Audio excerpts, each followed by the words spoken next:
All right, welcome to a new edition on today's show. As always, we're excited to have you join us. This is Political Spectrum coming to you live from Uyo, the state's capital, and I remain your host, Onumese Ehinoma Olusegun. As always, our program majorly focuses on everyday political and economic developments in Nigeria and sometimes beyond. We delve into burning and sensitive conversations on policy and policy actions of government, as well as major political events on the front burner of national and subnational conversations, creating immediate effects from Nigerian citizens, big businesses, corporate institutions, as well as the civil society, thereby making government more transparent and accountable to its people. First, on President Tinubu's administration's calendar, today is November the 2nd, Thursday, 2023, and it marks exactly 159 days of President Bola Tinubu in office as the President of the Federal Republic of Nigeria. This is now exactly 5 months and 8 days as Commander-in-Chief of the Armed Forces. All right, also very importantly, today being the second day in November is observed as the International Day to End Impunity for Crimes Against Journalists. Now, every year, November 2nd marks the International Day to End Impunity for Crimes Against Journalists. The day draws attention to the low conviction rate of crimes committed against journalists on a global scale.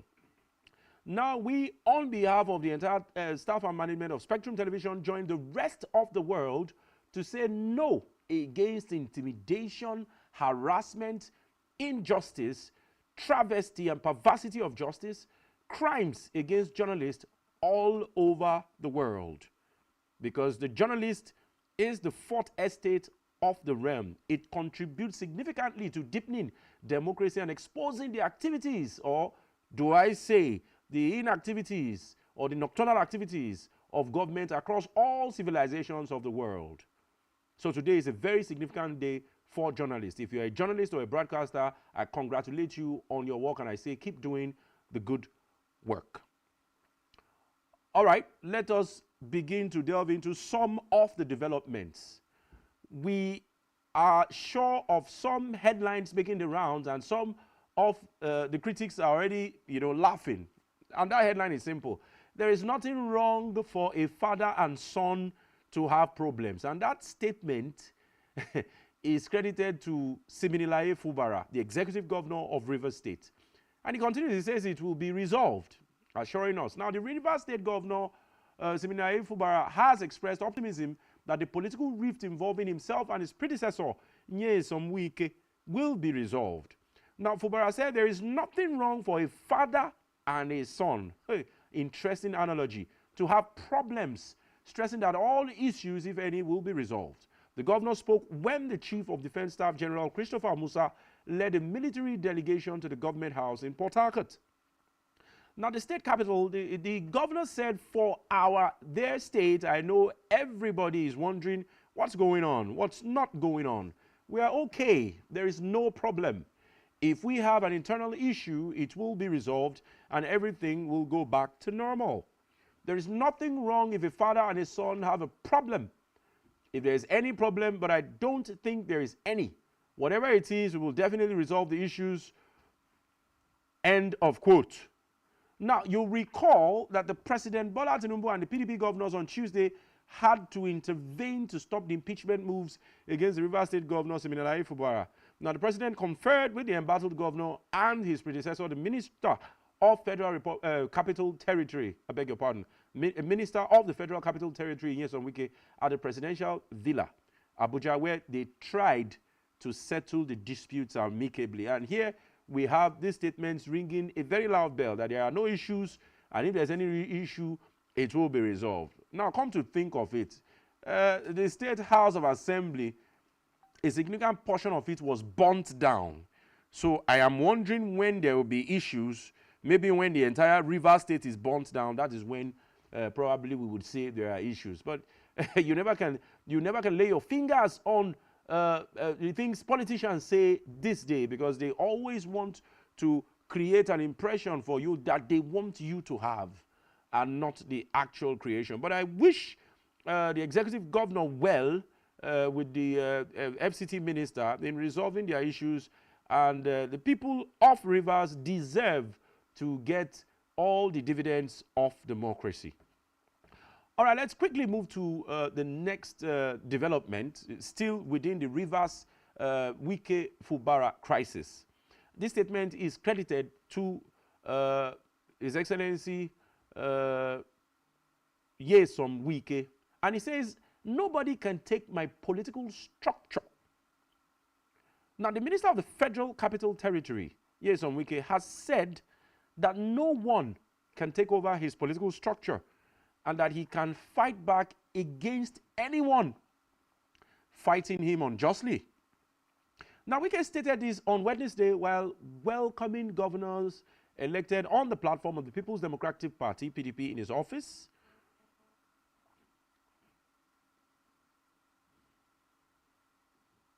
The governors were on an intervention mission following the political feud between Rivers State Governor Siminalayi Fubara and the minister, who is the immediate past governor of the state. Now, Wike vowed not to allow anyone to take his political structure, noting that he could never be intimidated by anyone. Now, in his words, let me quickly quote him or paraphrase him, whichever way. Let me thank my brothers and friends for this wonderful visit. Just to appreciate Mr. President for giving me the position, and we will continue to work for Mr. President to realize his renewed hope agenda. I've made it clear to everybody that I am not here for any party. I am here for the interest of Nigeria and the unity of the country. I am still a PDP member, and I have never hidden my decision. They have talked about the crisis in Rivers State. Let me tell anybody who cares that nobody can intimidate me. It does not matter whether you go bring thugs or you say you are Ijo. If I want to do something, I'll do it. Impeachment is not a military coup. It is provided for under the Constitution. I hear they say I gave a limit of what he can do. I want 25%. They are ridiculous. I'm not a political ingrate, but don't touch the political structure in Rivers State. I will not shut my eyes. The president is our father. He has spoken. We will see where it takes us. But no amount of propaganda. My conscience is clear. Nobody can rubbish me. I'm not a person. You can go to social media and say all kinds of things and you go free. So be careful. I can fight back. I'm sure my producers have the video of Yesom Wike saying, you know, and addressing the delegation that came to him. If they have it, please let them play the video. I appreciate and thank you for this solidarity visit. And to assure you that I'm never bothered or worried any day about a statement credited to some people.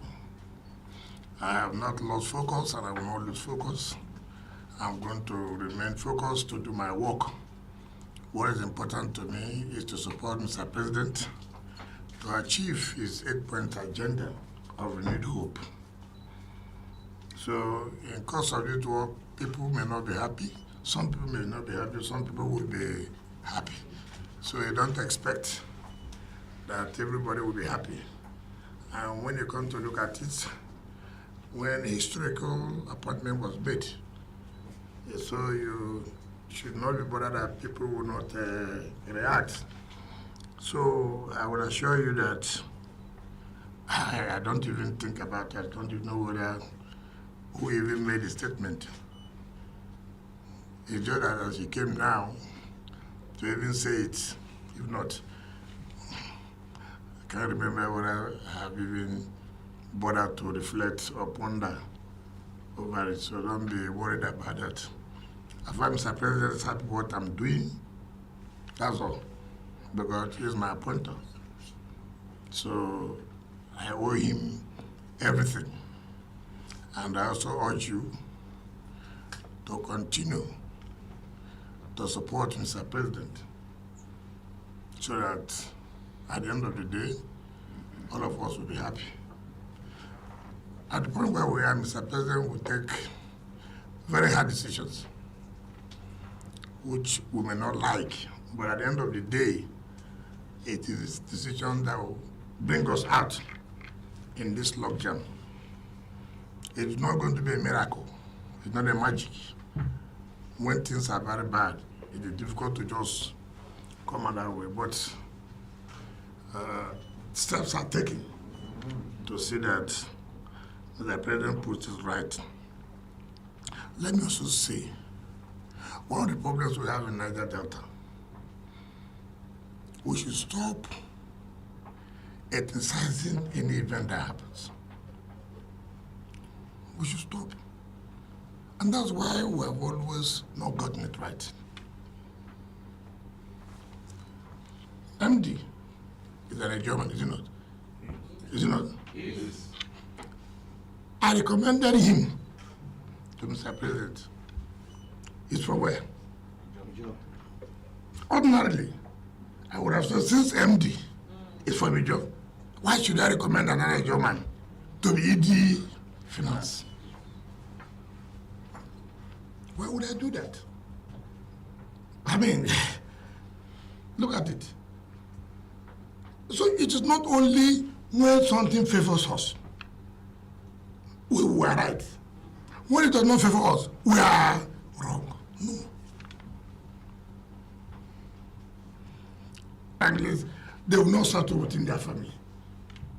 But to come out to say, oh, they want to do this against each other, that's very wrong. I was instrument. I had every power then to say where this thing is going to. Yes, it's not correct. So when things are wrong, you ask questions. That's what leadership is all about. Not that you have to ask questions. What is going on? What happened? So you can also appraise. You are wrong. Stop doing this. You are wrong. Stop doing this.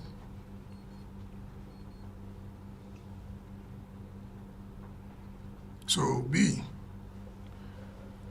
I don't feel threatened by anybody saying you are doing this, you are not doing that. No. It's a party affair. Party knows how they resolve their own mechanism. It's not an ethnic affair. Just to tell the first to know. That's why we should ask questions. What happened? Then we go to this point. Then you can be in a position to now know the simple truth. Our party is looking to it. That's what I will say. But let us not be saying that this and that. Oh. All right, yes, Wike made that statement on two separate occasions, same day, probably same venue, in front of the PDP governors when they came to appeal to him. He said it clearly, nobody can take my political structure. Then while the gentleman from the Ijaw National Ethnic Extraction also paid him a visit, two things he said clearly. One was that the issue between him and the governor may not be that of an ethnic one, that is politically driven and issues can. I guess your guess is as good as mine. It is obvious what is the major bane of contention between the man in Abuja who is trying to still hold on to the strings, you know, and control the entire activities in Rivers, because it's no longer news that that is what was sought to achieve. But hey, let's give thanks to His Excellency the President of the Federal Republic, who made a timely intervention and probably has gotten both parties to agree on certain issues, for the peace and progress of the people in Rivers. A lot more about that will be discussed. Let's quickly look at some other developments that will form part of our conversation. Now, it's no longer news that the NLC president was arrested yesterday, but there's been another twist, and all the major mainstream media have been having robust conversations about it, and that's about how he was brutalized and hospitalized. And the statement is credited to the spokesperson. Now, the NLC has accused the police authorities in Imo State, and also accusation that it was aided by the state governor, Hope Uzodinma, that he was brutalized. That's Joe Ajaero, the president of NLC, was brutalized. Ajaero was arrested in Owerri, the Imo State capital. Ajaero was picked up from the NLC State Council Secretariat by heavily armed policemen in Owerri and taken to an unknown destination. Now, policemen in Owerri and taken to an unknown destination. Now, in a statement on Wednesday, the head of media of the NLC headquarters, Benson Upper, said the unions. He, however, noted that the Ajaero has been hospitalized, alleging that he was severely beaten after being arrested by operatives of the Imo State Police Command. Ajaero sustained injuries from an attack by the Imo State capital, most definitely. Now, immediately after his arrest, he was beaten up and blindfolded and taken to an unknown destination where more brutalization took place.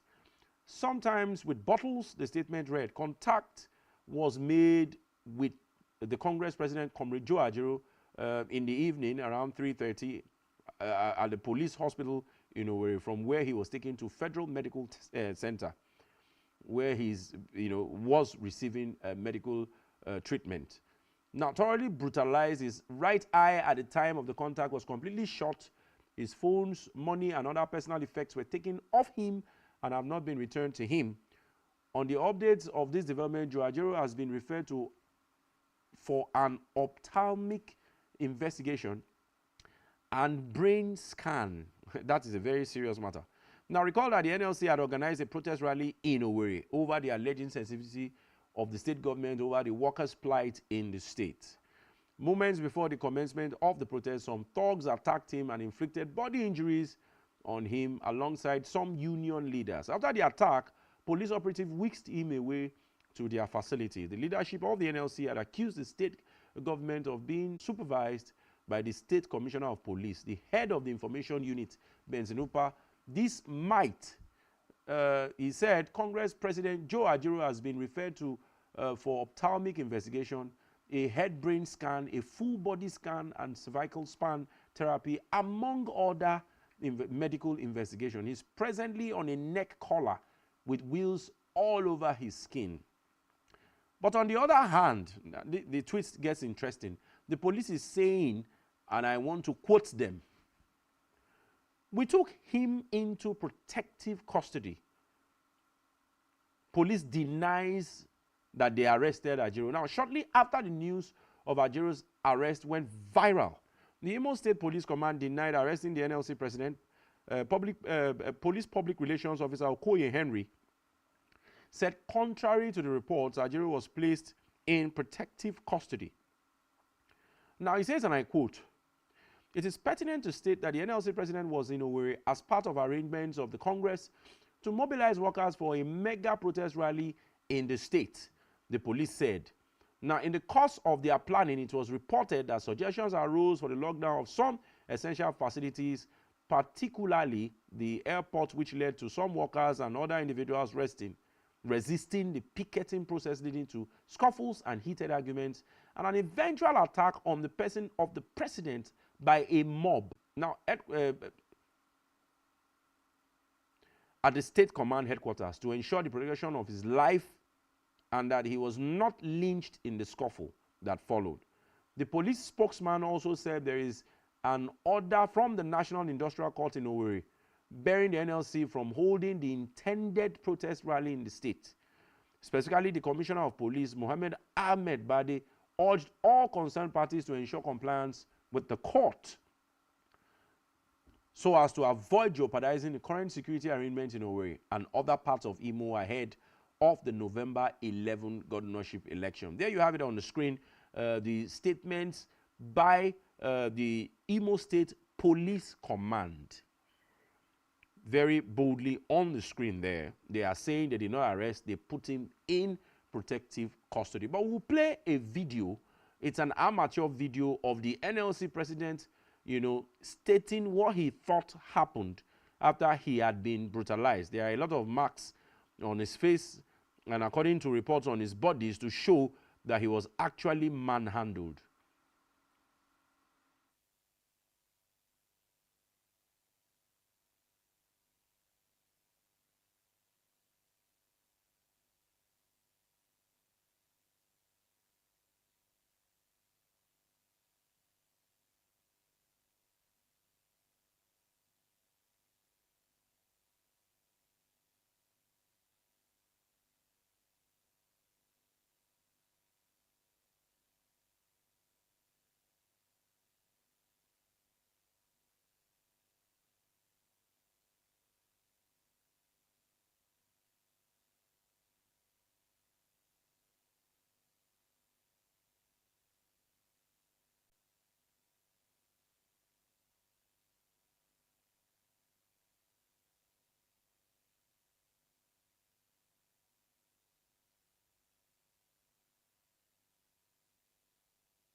If you say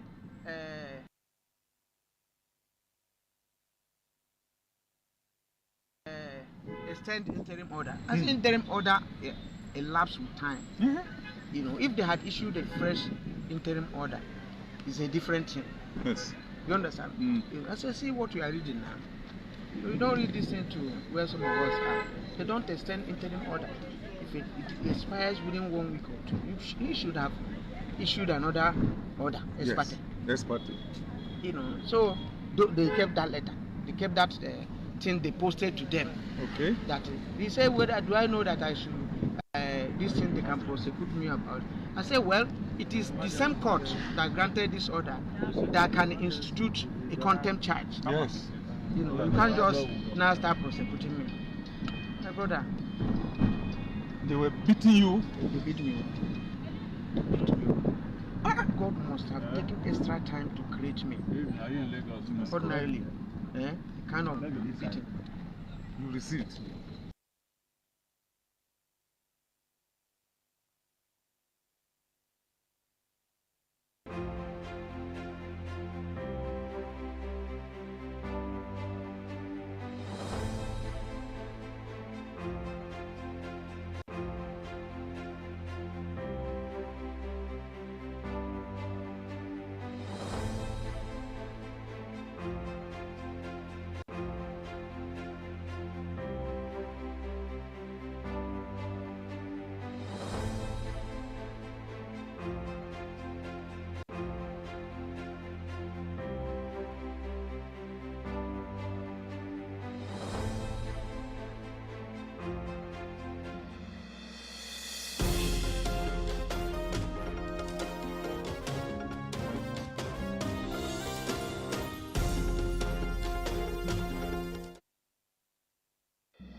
Dear Honorable Minister, sir, we have come all the way from the nooks, crannies, meandering creeks and highlands of the Niger Delta first and foremost to congratulate and solidarize with you on your unique and deserved appointments as the Honorable Minister of the Federal Capital Territory, Abuja.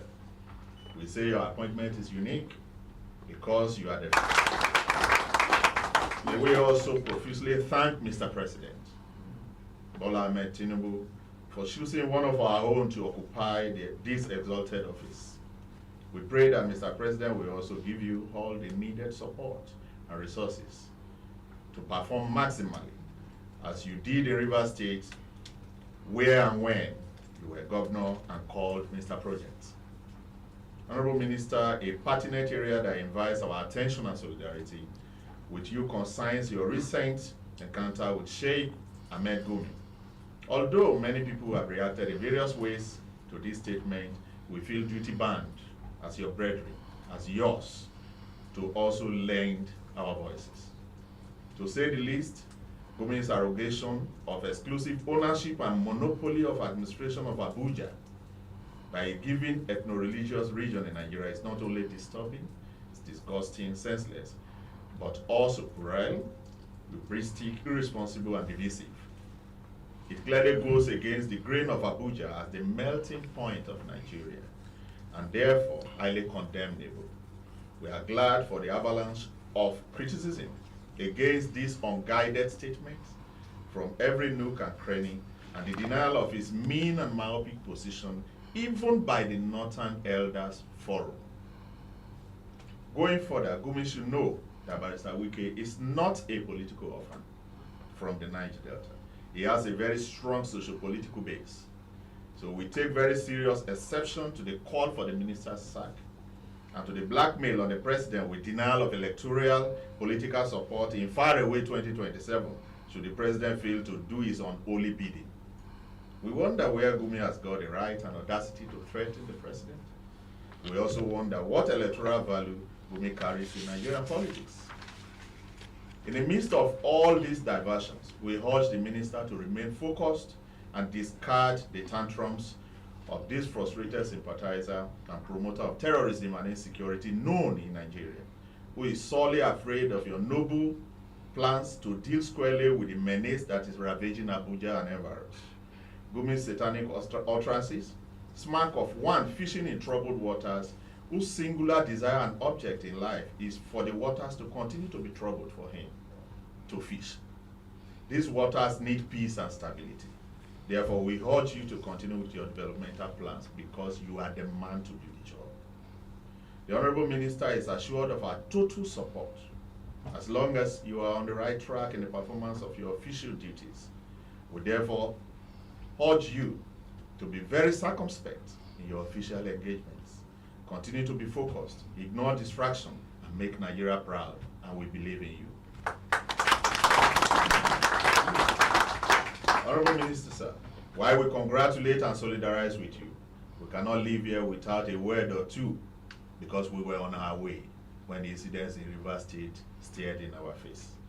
On the current unpalatable political developments in Rivers State, as Lagos is very dear to Southwest, Kano to the north, so is Rivers to the Niger Delta. And as an injury to one is an injury to all, we feel justified to condemn the macabre dance playing out in your state, in your home state, the state you have built.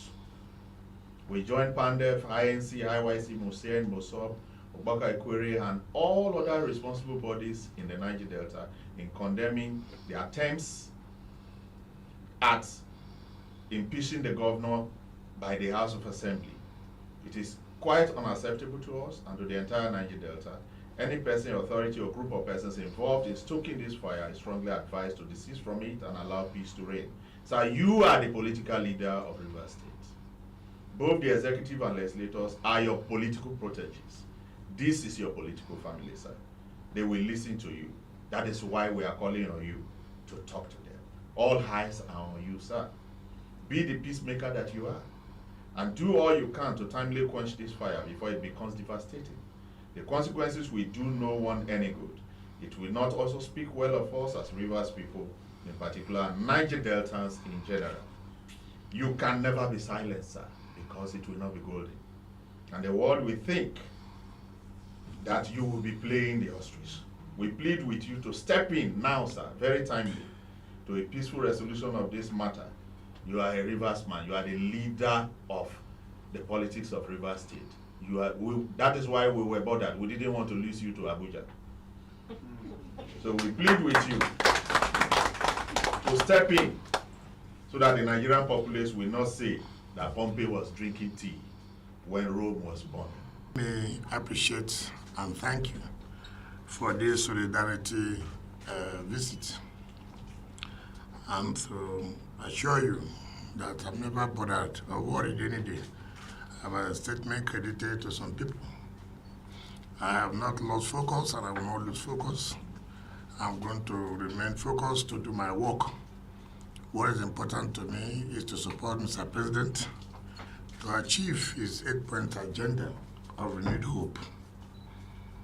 So in course of this work, people may not be happy. Some people may not be happy. Some people will be happy.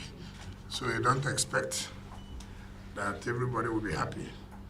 And when you come to look at it, when a historical appointment was made, so I don't even think about it. I don't even know who even made the statement. It's just that as he came now to even say it, if not, I can't remember whether I have even bothered to reflect or ponder over it, so don't be worried about that. I find Mr. President is happy with what I'm doing, that's all, because he's my appointer. So I owe him everything. And I also urge you to continue to support Mr. President so that at the end of the day, all of us will be happy.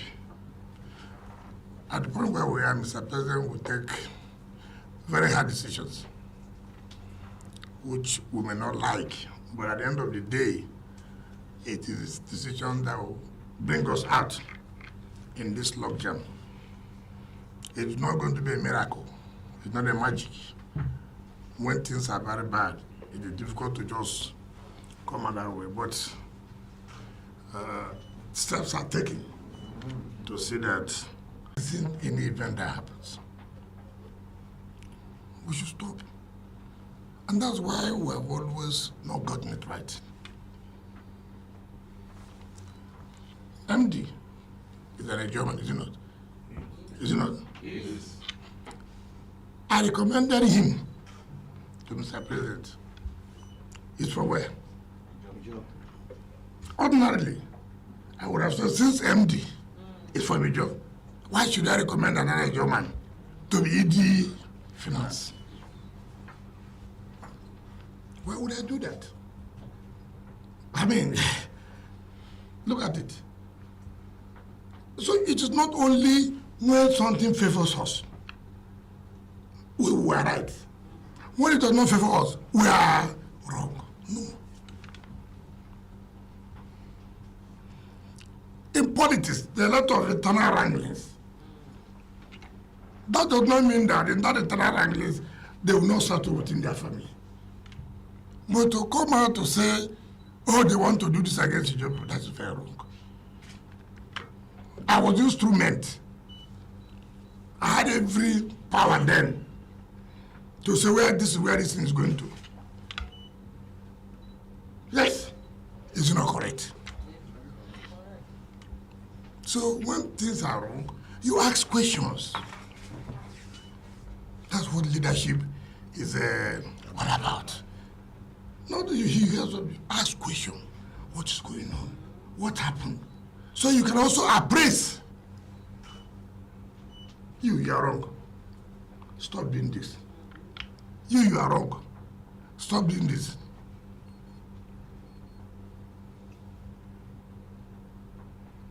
So I don't feel threatened by anybody saying you are doing this, you are not doing that. No. I tell you the truth and nothing but the truth. So it's a party affair. Party knows how they resolve their own mechanism. It's not an ethnic affair. just to tell of us to know. That's why we should ask questions. What happened? That we go to this point.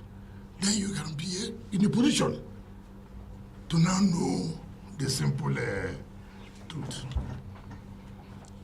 Our party is looking into it. That's what I will say. But let us not be saying that this and that. Oh, every politician has his own interest. Every politician details.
Courtesy call to our friend and a brother and a member of our party who has been a good friend, a jolly good friend to all in our party, and a national figure who is dispensing national service as a minister of the FCT.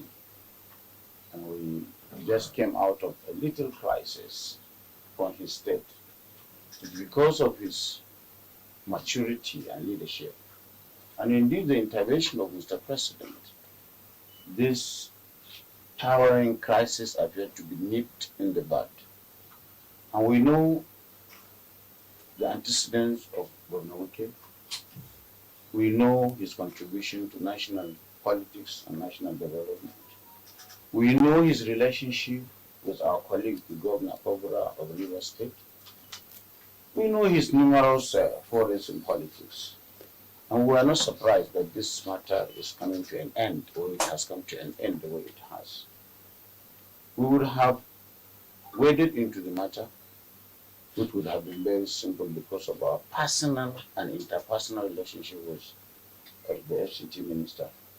But we are happy that this matter was resolved even at the instance of the Nigerian Governors Forum, which has gone to show the importance of the dramatic personnel in the crisis, which has gone to show the importance of Rivers as one of the most important economic enclaves in Nigeria, and which has also shown the kind of good leadership, bipartisan leadership that Mr. President is dispensing.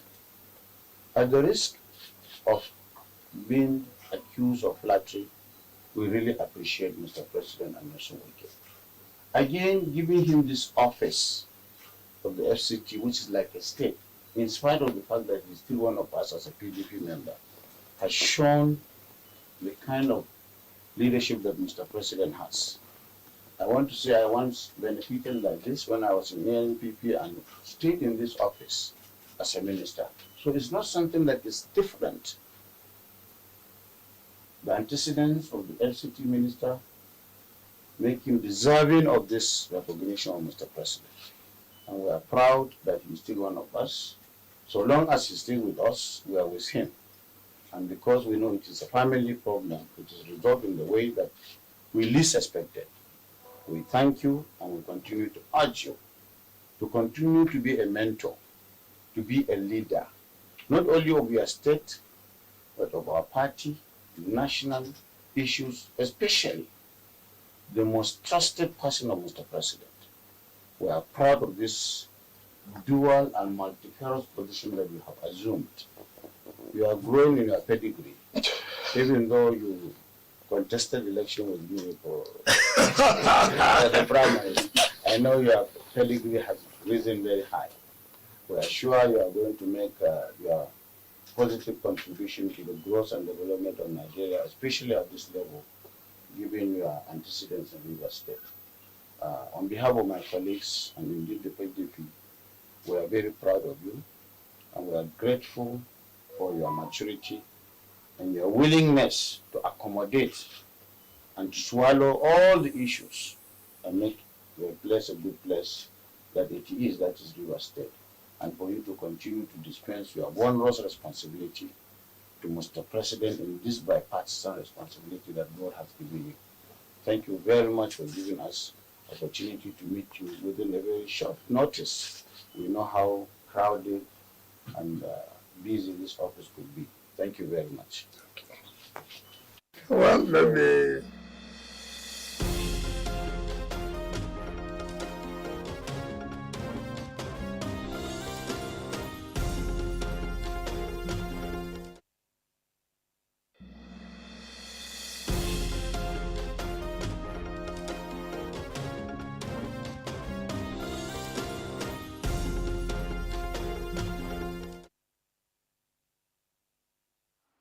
All right, personally, I would say Governor Siminalayi Fubara has been a lucky person for the size and reputation of people who have intervened.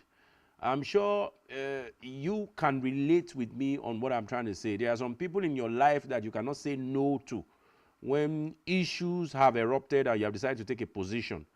When those people begin to, crop up, you just know that this situation is as good as solved. So he is lucky. But there's been a lot of allegations. We've heard very, very mind-boggling and very disturbing things like the governor does not, on our show, it is the minister that decides what fraction of the IGR is used for what.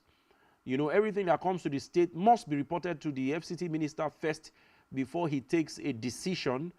We also understand that of the 15 or 16 commissioners, 15 were nominated by the FCT minister. He only had the opportunity to just nominate just one. The chief of staff that was fired was appointed for him by the FCT minister. So the first question that comes to your mind is, was that probably what Wike was talking about when he took structure? And we could recall not too long ago that he had the same situation with the past governor, Rotimi Amechi, and Rivers people rallied around him. The question now is, will he be repeating the same mistakes that Rotimi Amechi did? What then is the importance? What's the right from the medicine here, where you start is loyal to the governor. Fubara, yes. And you can look at the governor accusing some persons who are giving him, who want him out, and now he's ready to die. He, the captives and playing the role of neutrality, are taking a stand. And went as far as I can say, a serving governor of a state. That is a slap and disrespect to the entirety of Rivers people. By Rivers people, I mean, native to the entirety of Rivers people. By Rivers people, I mean, natives there and residents here in Rivers.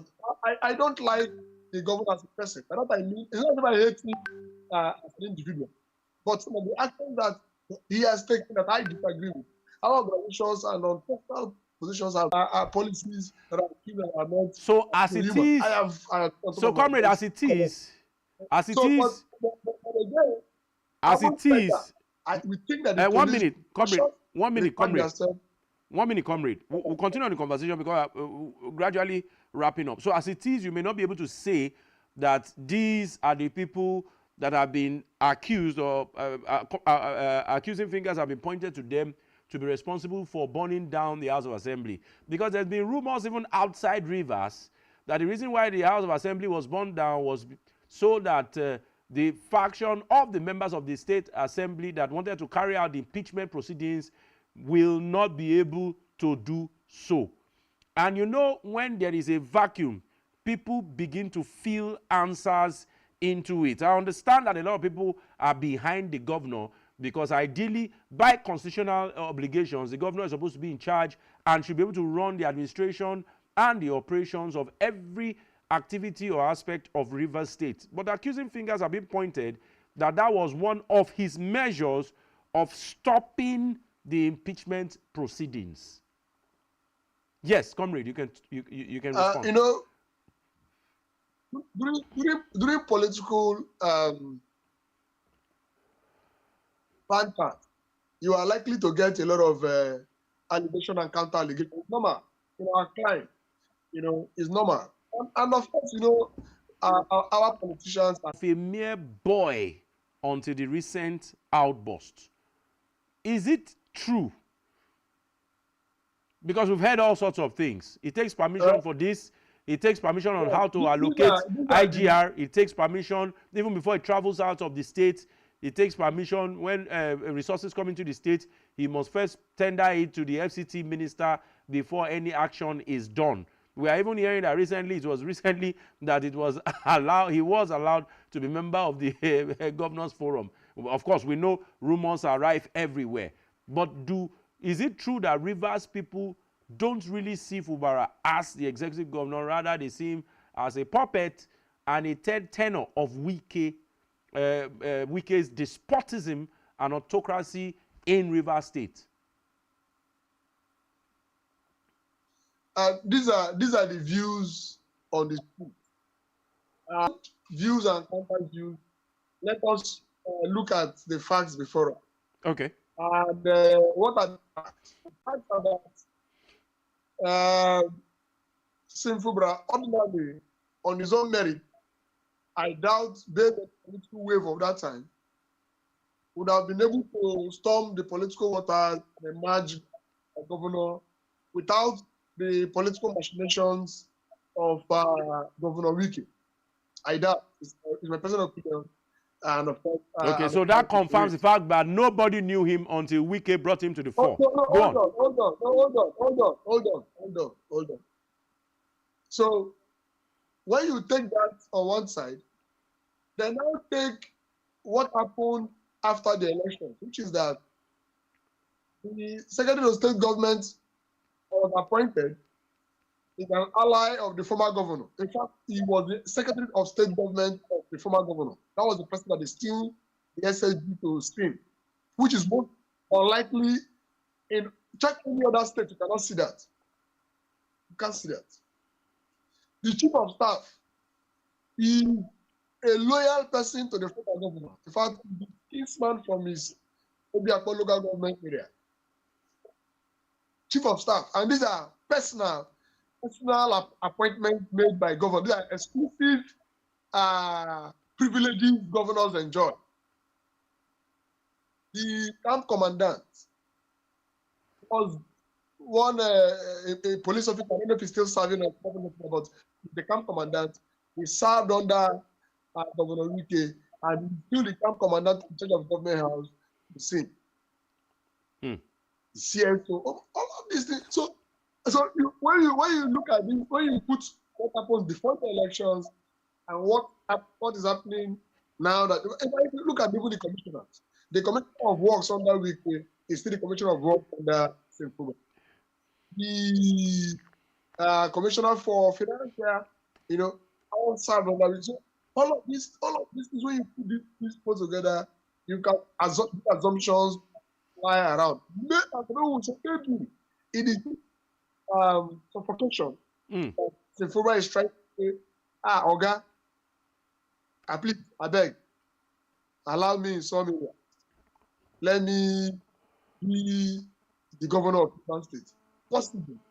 That is what is leading to this.